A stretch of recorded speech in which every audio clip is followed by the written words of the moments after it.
सदैव लक्षात ठेवा की देव तुमच्या सोबत आहे.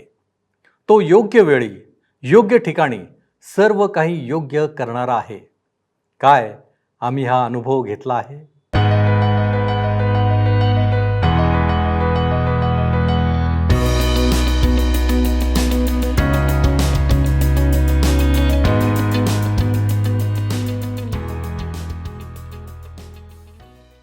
सर्व सृष्टीचा निर्माणकर्ता परमेश्वर याच्या नावाला मान, महिमा आणि गौरव सदा सर्व काळ असो.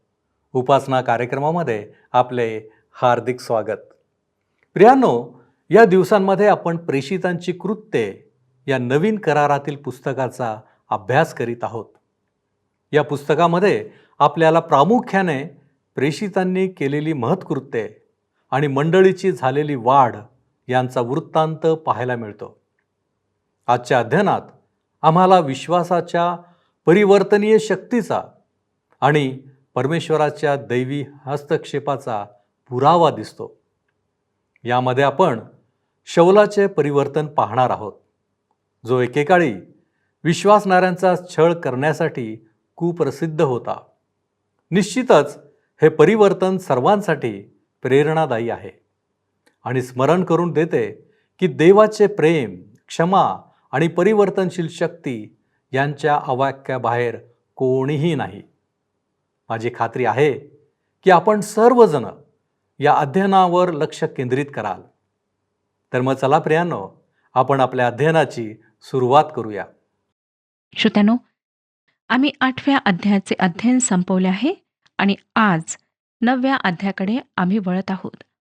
आम्ही पाहिलं होतं की कशा प्रकारे परमेश्वराच्या आत्म्याने फिलिप्पाला त्या षंढाकडे पाठवले आणि जे वचन तो यशाचे पुस्तक 53 अध्याय ह्यामधून वाचत होता त्याचे स्पष्टीकरण करण्याकरिता त्याचे मार्गदर्शन केले. फिलिप्पाला जे आत्म्याने सांगितले ते त्याने त्वरित केले. आत्म्यानेच त्याला तेथून नेले. परंतु श्रोत्यानो, हा जो माणूस षंढ होता तो आपल्या वाटेने ते वचन ऐकल्यानंतर हर्ष करीत गेला. हा उत्तर आफ्रिकेचा होता. तेथे त्याने त्याच्या साक्षीकडून आणि त्याच्या साक्षीच्या प्रभावाद्वारे अनेक लोकांना प्रभूमध्ये आणले आणि त्या ठिकाणी एक मंडळी स्थापन झाली. परमेश्वराच्या आत्म्याचे कार्य अशाच प्रकारे होते. खरोखर तुम्हाला आणि मला आमच्या समस्यांमधून सोडविणारा देवाचा आत्मा आणि आमच्या जीवनात खरी शांती आणि आनंद देणारा आमचा परमेश्वर आहे. तो आम्हातील प्रत्येकावर प्रेम करतो आणि त्याची इच्छा आहे की आम्ही त्याच्या आज्ञेप्रमाणे, त्याच्या वचनाप्रमाणे चालावे आणि त्याच्याद्वारे खरी शांती आणि आनंद प्राप्त करून प्रतिदिवशी त्याची साक्ष द्यावी. फिलिप्पाची जी हरवलेल्या आत्म्यांकरिता तळमळ होती, जे ओझे होते, ते खरोखर वाखाणण्याजोगे आहे. त्याने ज्या ज्या ठिकाणी तो गेला त्या त्या ठिकाणी परमेश्वराच्या वचनाची घोषणा केली.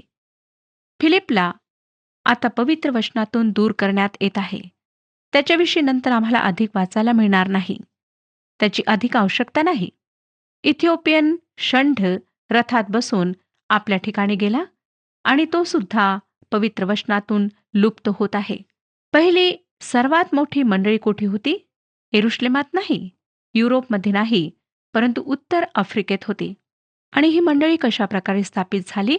तर ह्या षंढाच्या साक्षीच्याद्वारे अनेक लोक परमेश्वराच्या राज्यात आलेत आणि त्यांनी ती मजबूत अशी मंडळी स्थापित केली.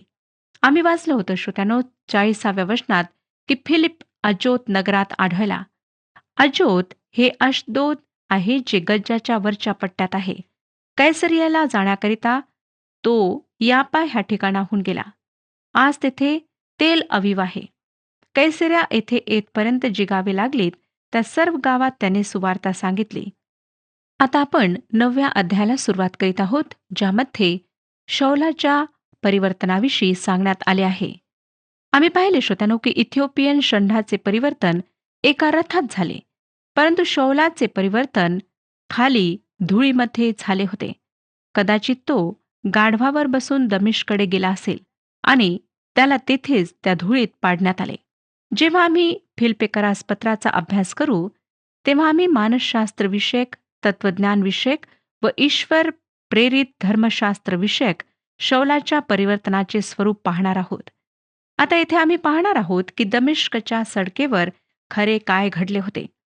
9वा अध्याय आणि पहिली 2 वचने सांगतात, शौल अजूनही प्रभूच्या शिष्यांना धमक्या देणे व त्यांचा घात करणे ह्याविषयीचे फुत्कार टाकीत होता. त्याने प्रमुख याजकाकडे जाऊन त्याच्यापासून दमिश्कातल्या सभास्थानांना अशी पत्रे मागितली की तो मार्ग अनुसरणारे पुरुष किंवा स्त्रिया कोणीही त्याला आढळल्यास त्याने त्यांना बांधून एरुश्लेमेस आणावे. श्रोत्यांनो, आम्ही पाहिले की जेव्हा एरुश्लेमेतील मंडळीचा छळ झाला तेव्हा पुष्कळ लोक वेगवेगळ्या ठिकाणी पांगल्या गेलेत. फिलिप्प आम्हाला शोम्रोनात सापडला. तसेच ज्या गोष्टीने धक्का बसला होता ती म्हणजे स्टेफनावरील दगडमार आणि त्यानंतरचा मंडळीचा छळ. दुसरे जे धार्मिक पुढारी एरुश्लेमेत होते त्यांना समाधान ह्या गोष्टीचे होते की त्यांनी ख्रिस्ती लोकांना एरुश्लेमेतून बाहेर घालवले. तशी त्यांची इच्छा होती की ह्या लोकांनी एरुश्लेमेतच राहावे. परंतु शौलाची इच्छा नव्हती. तो एक होता की जो लोकांना मारहाण करीत असे, धमक्या देत असे आणि वेळ पडल्यास मारूनही टाकीत असे. तो येशू ख्रिस्ताचा मनापासून तिरस्कार करीत होता. मला असं वाटत नाही श्रोत्यानो की प्रभू येशू ख्रिस्ताचा त्याच्यासारखा तिरस्कार कोणी केला असेल. तो मुख्य याजकाकडे गेला आणि म्हणाला, पहा, मी ऐकले आहे की ख्रिस्ती लोकांचा गट दमिश्कमध्ये पळून गेला आहे. मी त्यांच्या मागे जाऊन आता त्यांना त्रास देणार आहे. म्हणून तुम्ही मला परवानगी द्या. आणि आम्हाला दिसतं की त्याला परवानगी मिळते. 3 आणि 4 वचन सांगतं, मग जाता जाता असे झाले की तो दमिश्काजवळ येऊन पोहोचला. त्यावेळी अकस्मात त्याच्या सभोवती आकाशातून प्रकाश चमकला. तेव्हा तो जमिनीवर पडला आणि त्याने अशी वाणी आपणाबरोबर बोलताना ऐकली की शौला, शौला, माझा छळ का करीतोस? श्रोत्यानो, प्रेषितांच्या पुस्तकामध्ये पॉल 2 वेळेस ह्याविषयी बोलतो. खरे पाहिले तर पॉल त्याच्या परिवर्तनाविषयी सांगताना कधीच थकत नाही. तो पुन्हा फिलिप्पियरास पत्रात ह्याविषयी आम्हाला सांगतो. त्याच्या खोलात जाऊन नक्की काय झाले होते ते सांगतो. येथे आम्हाला केवळ घडलेली सत्य घटना डॉक्टर लूक सांगत आहेत.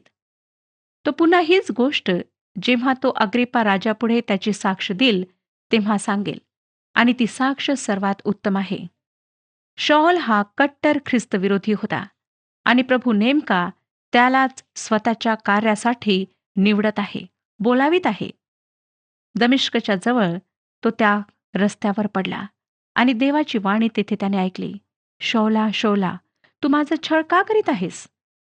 श्रोत्यानो, येथे आम्हाला आणखी एक गोष्ट समजते, ती ही की देवाला आमच्या जीवनातील कृती, विचार आणि स्वभाव माहीत असतो. कारण तो जिवंत आहे, तो सर्व समर्थ आहे. इतकेच नाही, पण त्याला आम्हातील प्रत्येकाचे नाव देखील माहीत आहे. नंतर पुढचं वचन वाचूया. 5व्या वचनात तो म्हणतो, तेव्हा तो म्हणाला, प्रभू तू कोण आहेस? त्याने म्हटले, ज्या येशूचा तू छळ करीतोस तोच मी आहे. त्याचे अज्ञान येथे आम्हाला दिसते. बहुतेक त्याच्या दिवसांमधला फार ज्ञानी पुरुष तो होता. तो तार्सेसच्या विश्वविद्यालयाचा एक पदवीधारक होता. ते त्या काळचे ग्रीक भाषेतील महान विश्वविद्यालय होते. तो गमलिएलचा विद्यार्थी होता. त्याला यहुदी धर्माचे सखोल आणि चांगले शिक्षण मिळाले होते.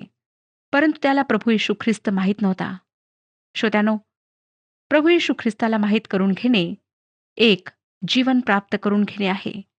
परंतु आम्हाला दिसतं की शौलाला त्याची ओळख नव्हती. 6वं वचन, तर उठ व नगरात जा, म्हणजे तू काय करावयाचे हे तुला सांगण्यात येईल. सध्या शौल दमिश्कच्या रस्त्याच्या काठाला धुळीत पडलेला होता. हे एक फार वैशिष्ट्यपूर्ण परिवर्तन आमच्या प्रभूने त्याच्या जीवनात केले. प्रभू त्याला म्हणतो, उठ आणि नगरात जा. ह्या मनुष्याने प्रभू येशू ख्रिस्ताचा फार द्वेष केला होता. मंडळीतील लोकांना त्याने त्रास दिला होता. आता तो येशूला म्हणतो प्रभू आणि विचारतो की प्रभू मी काय करावे? तो ह्या ठिकाणी तयार आहे की प्रभू जे काही सांगेल ते मी करेन. त्याच्या जीवनात परिवर्तन घडून येत आहे. 7वं वचन, त्याच्याबरोबर जी माणसे जात होती ती स्तब्ध उभी राहिली. त्यांनी वाणी ऐकली खरी, पण त्यांच्या दृष्टीस कोणी पडले नाही. श्रोत्यानो, ह्या वचनात आम्ही पाहतो की शौलाच्या संगती जी माणसे होती त्यांनी ही वाणी ऐकली, परंतु त्यांना काहीच समजले नाही. ती वाणी शौलासाठी होती, आणि शौलाला समजले की प्रभू त्याला काय सांगत आहे. 8 आणि 9 वचने. मग शौलाला जमिनीवरून उठविले तेव्हा त्याने डोळे उघडले. तो त्याला काही दिसेना. तेव्हा त्यांनी त्याला हाती धरून दमिश्कात नेले. तेथे तो 3 दिवस आंधळ्यासारखा झाला व त्याने काही अन्न पाणी घेतले नाही. आकाशातून चमकलेल्या प्रखर प्रकाशामुळे शॉल आंधळा झाला होता. येथे हा मनुष्य गोंधळून गेला होता. काही लोकांचे परिवर्तन झाल्यानंतर ते उड्या मारतात. काही लोक अति आनंदाने ओरडू लागतात. काही लोक रडू लागतात. परंतु शौलाने उड्या मारल्या नाहीत. तार्सेसच्या शौलाने असे काहीच केले नाही. त्याच्यासारखा गोंधळात पडलेला त्यावेळी कोणीच नव्हता. जर त्या 3 दिवसात आपण त्याला भेटून विचारले असते की त्याला काय झाले आहे, तर त्याने उत्तर दिले असते, मला माहीत नाही, परंतु मी शोधून काढणार आहे. 10 ते 12 वचने पहा. इकडे दमिश्कात हनन्या नावाचा कोणी एक शिष्य होता. त्याला प्रभू दृष्टांतात म्हणाला, हनन्या. त्याने म्हटले, काय प्रभू?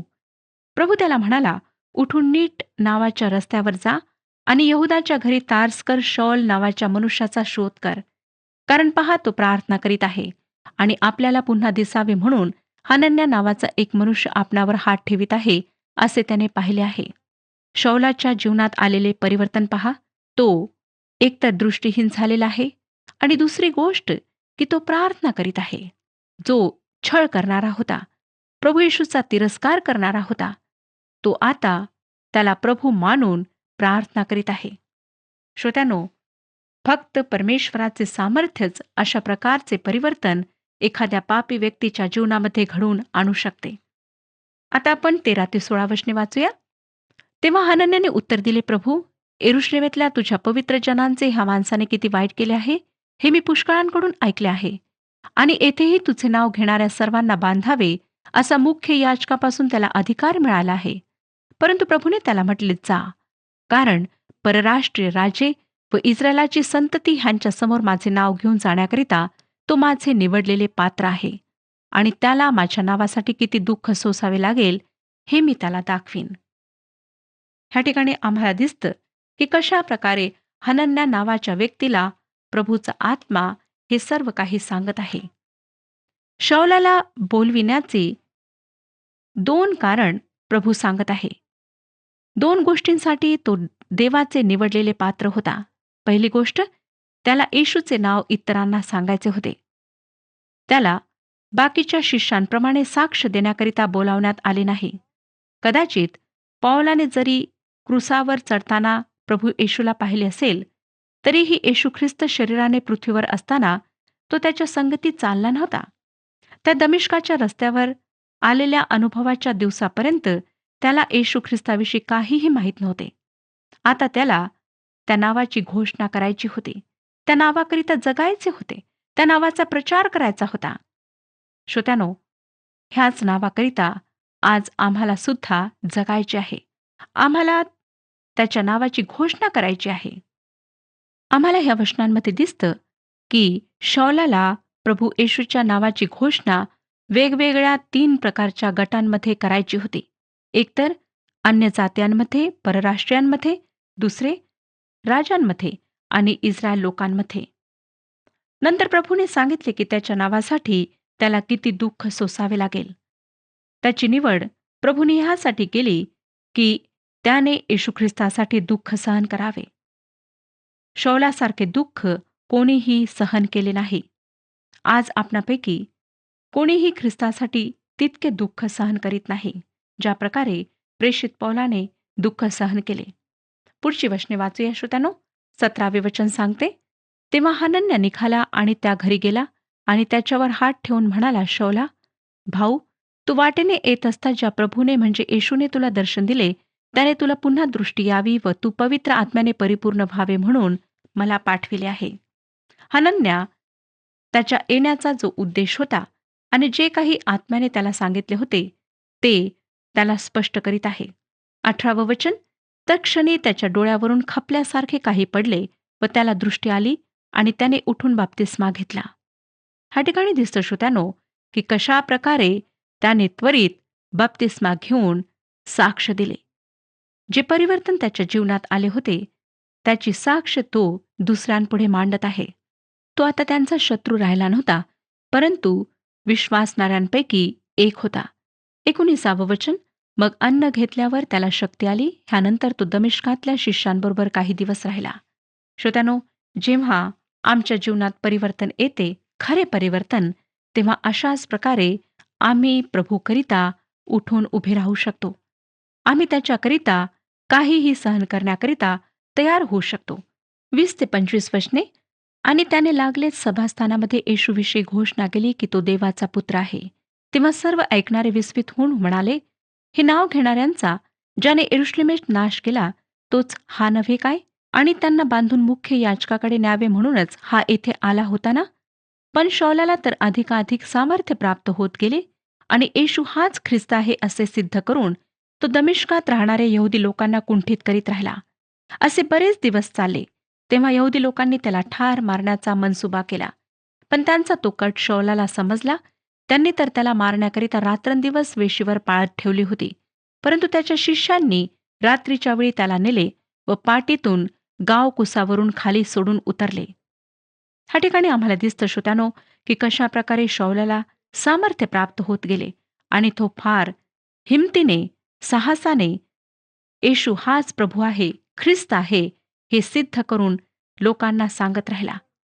आणि जे दुसऱ्यांशी झाले होते तेच त्याच्यासोबत होत आहे की यहुदी लोक त्याला ठार मारण्याचा कट करू लागले, त्याच्या मागे लागलेत. आणि 25व्या वचनाप्रमाणे आम्हाला दिसतं की शिष्यांनी रात्रीच्या वेळी त्याला नेले व पाटीतून गावकुसावरून खाली सोडून उतरवले. नंतर 26 ते 31 वचने.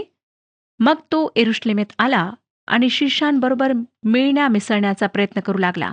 परंतु हा शिष्य आहे असा त्यांचा विश्वास नसल्यामुळे ते सर्व त्याला भीत होते. तेव्हा बर्नबा त्याला घेऊन प्रेषितांकडे आला आणि त्याला वाटेत प्रभूचे दर्शन कसे झाले, प्रभू त्याच्याबरोबर कसा बोलला आणि येशूच्या नावाने दमिश्कात त्याने धैर्याने कसे भाषण केले, हे सर्व त्याने त्यांना सांगितले. तो यरुशलेमेत प्रभू येशूच्या नावाने धैर्याने बोलत त्यांच्याबरोबर जात येत असे. शिवाय तो हेलेनी यहुद्यांबरोबरही बोलत असे व वादविवाद करीत असे. म्हणून ते त्याला मारण्याचा प्रयत्न करू लागले. बंधुजनांना हे समजल्यावर त्यांनी त्याला कैसरियात नेले व पुढे तारसास पाठविले. अशा प्रकारे सर्व यहुदिया, गालिल व शोमरोन ह्या प्रदेशातील मंडळी स्वस्थता मिळाली आणि तिची उन्नती होऊन ती प्रभूच्या भयात व पवित्र आत्म्याच्या समाधानात चालत असता वाढत गेली. श्रोत्यानो, ज्या प्रकारे आम्हाला सुवार्ता सांगणाऱ्यांची, प्रभू येशूच्या नावाची घोषणा करणाऱ्यांची आवश्यकता आहे, तशाच प्रकारे बर्नबा सारख्या व्यक्तीची सुद्धा गरज आहे. जेव्हा लोकांच्या जीवनात परिवर्तन येते, ते साक्ष सांगू लागतात, तेव्हा लोक त्यांचे गतजीवन विसरत नाहीत. त्यांना असं वाटतं की हा व्यक्ती तर इतका खराब होता, वाईट गोष्टी करणारा होता, ह्याच्यामध्ये असे परिवर्तन का आले? कसा काय हा इतका बदलला? ते त्याच्या गोष्टींवर, त्यांच्या बोलण्यावर विश्वास करू शकत नाहीत. परंतु बर्नबा सारखी व्यक्ती जर मध्यस्थी करते आणि त्याच्याविषयी सांगते, तर लोक विश्वास करू लागतात. बर्नबा ही भूमिका ह्या ठिकाणी बजावित आहे. तो पौलाविषयी त्यांना सांगत आहे आणि नंतर प्रेषितांना खात्री पडते की खरोखर शौलाच्या जीवनामध्ये परिवर्तन आले आहे. आणि आम्हाला दिसतं श्रोत्यानो की कशा प्रकारे पुन्हा हे लोक त्याला मारण्याचा प्रयत्न करतात आणि प्रेषित त्याला तारसास पाठवतात. आणि 31व्या वचनाप्रमाणे सर्व यहुदिया, गालिल, शमरोन ह्या प्रदेशातील मंडळीस स्वस्थता प्राप्त होते. तिची उन्नती होऊन ती प्रभूच्या भयात व पवित्र आत्म्याच्या समाधानात चालत जाते आणि वाढत जाते. पुढे 32 पासून 35 वचने सांगतात, मग असे झाले की पेत्र चहूकडे फिरत असता लोद गावात जे पवित्र जन राहत होते त्यांच्याकडेही गेला. तेथे त्याला एनेयास नावाचा एक मनुष्य आढळला. त्याला पक्षघात झाल्यामुळे तो 8 वर्षे अंथरुणाला खिळलेला होता. त्याला पेत्राने म्हटले, एनेयास, येशू ख्रिस्त तुला बरे करीत आहे. उठ व स्वतः आपले अंथरुण नीटनेटके कर. तेव्हा तो तात्काळ उठला. त्याला पाहून लोद व शारोन येथील सर्व रहिवासी प्रभूकडे वळले. श्रोत्यानो, ह्या ठिकाणी पेत्र फार स्पष्टपणे सांगत आहे की येशू ख्रिस्त तुला बरे करीत आहे.